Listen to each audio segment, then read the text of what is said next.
शिक्षक साथियों नमस्कार। एजुडी पार्ट में आपका स्वागत है। तो आज हम इस वीडियो में जानेंगे कि व्याख्याता एलबी संवर्ग जिन्होंने ओपीएस लिया है उनका वेतन का निर्धारण कैसे होता है, क्योंकि हमको मूल वेतन का पता होना चाहिए। मूल वेतन अगर पता है, यहाँ पर हम लोग चार्ट के माध्यम से आके देखते हैं कि क्या कैसे है कि मूल वेतन अगर हमको दिया हुआ है उसके आधार पर विभिन्न भत्ते लगाकर हम लोग अपने वेतन की गणना कर सकते हैं। तो सबसे पहले हम लोग को पता होना चाहिए कि हमारा मूल वेतन क्या है। अब मूल वेतन कैसे पता चलेगा, क्योंकि अलग अलग वर्षों में अलग अलग नियुक्ति हुई है। तो उसके लिए हम लोग को समझना होगा कि पुनरीक्षित वेतनमान, जब हम लोग शिक्षाकर्मी थे उस समय जो है हम लोगों को 8 साल में पुनरीक्षित वेतनमान दिया गया और उसके आधार पर ही हमारे जो है मौजूदा वेतन का निर्धारण किया गया। जब 2018 में संविलियन हुआ उस समय जो है पंचायत विभाग से जो भी एलपीसी जारी हुई थी उसके आधार जो है वेतन निर्धारण हुआ। तो पुनरीक्षित वेतनमान के लिए हम लोगों ने अलग से वीडियो बनाया है, उसका लिंक हम लोग डिस्क्रिप्शन दे देंगे। लेकिन फिर भी यहाँ पर थोड़ा जब समझते हैं कि पुनरीक्षित वेतनमान कैसे निर्धारित किया गया और उसके आधार पर कैसे यहाँ पर जो है हमारा मूल वेतन निर्धारण हुआ 7वां वेतनमान का। तो उसके लिए देखते हैं कि जब 2013 में 8 साल का बंधन रखा गया तो जो 2005 वाले थे उनको ठीक 8 साल हो रहा था, मतलब 2013 में उनको क्या मिला, पुनरीक्षित वेतनमान। ये जो है आपका 6th पे, जिसको पुनरीक्षित वेतनमान भी कहा गया है 14,530। इसमें ग्रेड पे और मूल वेतन जुड़ा हुआ है और उसको फिर 2.62 से मल्टीप्लाई किए तब वो बना 7th पे का मूल वेतन। तो यहां पर देख रहे हैं कि जिनका 2005 नियुक्ति है और 2013 में 8 साल हो गया, अब उसको हम लोग अभी 2024 की डेट में हम लोग उसका वेतन गणना कर रहे हैं। तो 2013 से हम लोग अभी तक गिन लेंगे। तो 2013 में तो ये मिला जब 8 साल बंधन हुआ, 5 के बाद 8 5 13 और उसके बाद 13 में मिला 14 15 16 17 18 19 20 21 22 23 और 24। यहां पर देख सकते हैं कि 2005 नियुक्ति वालों का अभी 2024 की स्थिति में 52,600 मूल वेतन बनेगा। उसी प्रकार 2006 वालों को 6 और 8 14, तो मतलब 2014 में जो है यहाँ पर 7th पे का बेसिक मिलेगा। तो 2000 यहाँ हो जाएगा 14 15 16 17 18 19 20 21 22 23 और 24, मतलब 2006 वालों का भी मूल वेतन उनका 51,100। उसी प्रकार 2007 वालों का, हाँ, सीधा सा अर्थ यही है कि हम लोग 8 साल जोड़ेंगे नियुक्ति वर्ष में और जो आएगा यहां से गिनना शुरू करेंगे और वही हमारा मूल वेतन होगा। तो 2007 का हो जाएगा। उसी प्रकार ये 2008 का 48,200, 2009 का 46,800 और 2010 का 45,400। उसी प्रकार आगे बढ़ते बढ़ते जाएगा। तो आप अपना बस यही निर्धारण देखेंगे कि आपको कब 8 साल हुआ है, बाद में फिर क्या किया गया, उस वर्ष बंधन को घटाकर 8 साल से 2 साल कर दिया गया। तो आप अपने नियुक्ति वर्ष के हिसाब से देख सकते हैं। और बाद में जब 2019 में नई शिक्षक भर्ती शुरू हुई जो है वर्ष बंधन खत्म कर दिया गया और फिर उनको पहले साल से ही जो इंक्रीमेंट है उसको दिया गया है। ये केवल वर्ष बंधन किनके लिए था कि जो शिक्षाकर्मी थे पहले से और उनको बाद में संविलियन किया गया, तो उनके लिए नाम लागू किया गया। तो आप अपने नियुक्ति वर्ष को देखिए और आपकी नियुक्ति कब है उसके हिसाब से 8 वर्ष या 2 वर्ष, या अगर नियमित शिक्षक भर्ती हुए हैं तो उनको बिना वर्ष बंधन के आप लोग यहाँ पर मूल वेतन की गणना कर सकते हैं। तो यहाँ तो हम लोग ऊपर देख लिए, लेकिन देखो यहाँ पर 2005 से पहले भी नियुक्ति हुई थी हमारे शिक्षाकर्मियों का। 1998 से शिक्षाकर्मियों की नियुक्ति हो रही है, तो उनके लिए कैसे किया गया, तो जब पुनरीक्षित वेतनमान का निर्धारण किया गया तो उस समय जो 2005 वाले तो करेक्ट 8 साल हो गए, लेकिन उससे पहले क्या किया गया कि हर 2 साल के लिए जिनका नियुक्ति 2003-4 में हुआ उनको एक वेटेज दिया गया। उसी प्रकार 2001-2 वालों को 2 वेटेज दिया गया और बाकी जो बचे 1998, 99 और 2000 इन सबको 3 वेटेज दिया गया। तो जैसे 2005 वालों का हम लोग यहां से स्टार्ट किए तो 2003-4 वालों का एक इंक्रीमेंट देके एक वेटेज के साथ यहां पर उनको मूल वेतन में रखा गया 2013 में। उसी प्रकार 2001-2 वालों को 2 वेटेज दिया गया और 98-99 2000 वालों को 3 वेटेज दिया गया। तो उसी प्रकार हम देख सकते हैं कि अगर मान लो 3-4 का उनको तो यहाँ 2005 वालों को यहाँ रखा गया, लेकिन 2003-4 वालों को एक वेटेज के साथ 39,200 में रखा गया 2013 में। अब यहां से हम लोग गिनते हैं अभी तक 2024 में, तो ये हो जाएगा आपका 2013, 14, 15, 16, 17, 18, 19, 20, 21, 22, 23 और 24।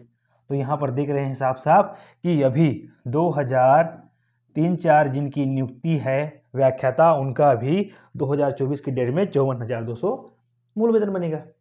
उसी प्रकार 2001-2 वालों को 2 वेटेज दिया गया तो उनका यहां से स्टार्ट किया गया 2 वेटेज, तो ये हो जाएगा 2013 में तो 40 ए वाला मिला तीसरा इंक्रीमेंट। उसके बाद 2013, 14, 15, 16, 17, 18, 19, 20, 21, 22, 23 और ये 24।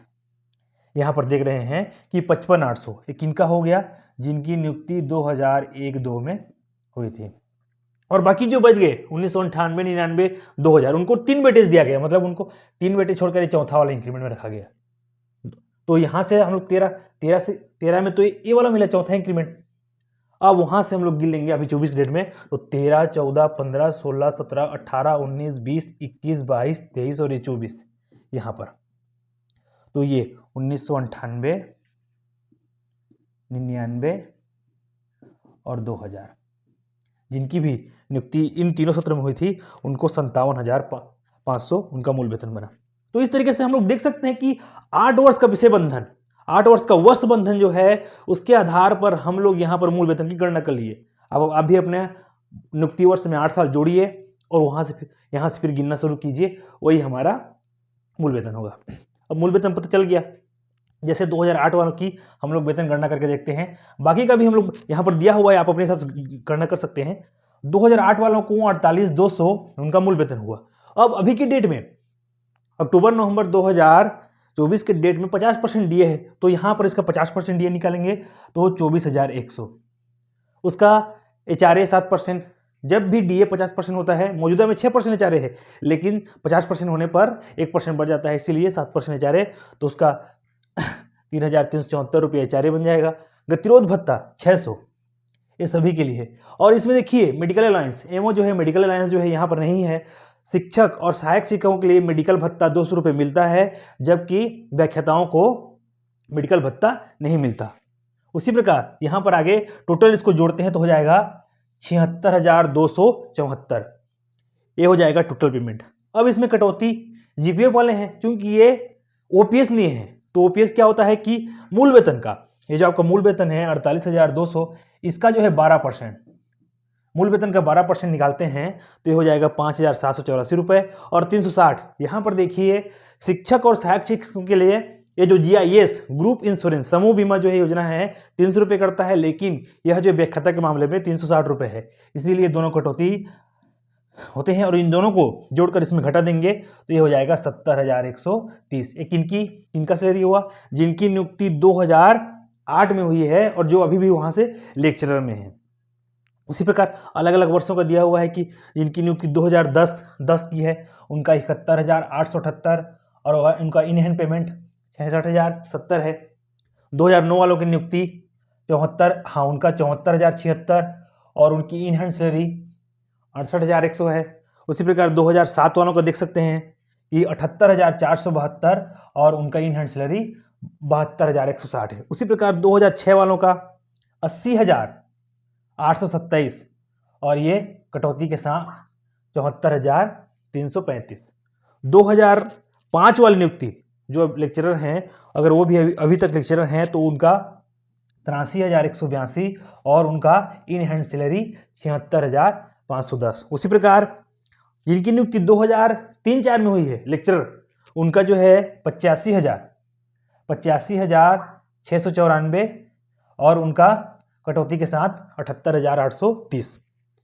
2001-2 वाले की नियुक्ति है, उनका 88,206 और कटौती के साथ इन हैंड सैलरी 81,150। उसी प्रकार 1998, 99 और 2000 जो अभी भी उस समय से लेक्चरर हैं और उनका तो ही प्रमोशन हुआ ही नहीं है एक बार भी, तो उनको अभी उनका मूल वेतन 97,500 और उनकी टोटल 90,875 ये हाईएस्ट सैलरी है। शिक्षा कर्मियों का जो शिक्षक पंचायत से शिक्षा विभाग में नियमित शिक्षक बने हैं 90,875 और उनकी हाई इन हैंड सैलरी है 83,615। ये शिक्षा पंचायत विभाग से जो शिक्षा विभाग में आए हैं उनकी सबसे हाईएस्ट सैलरी है।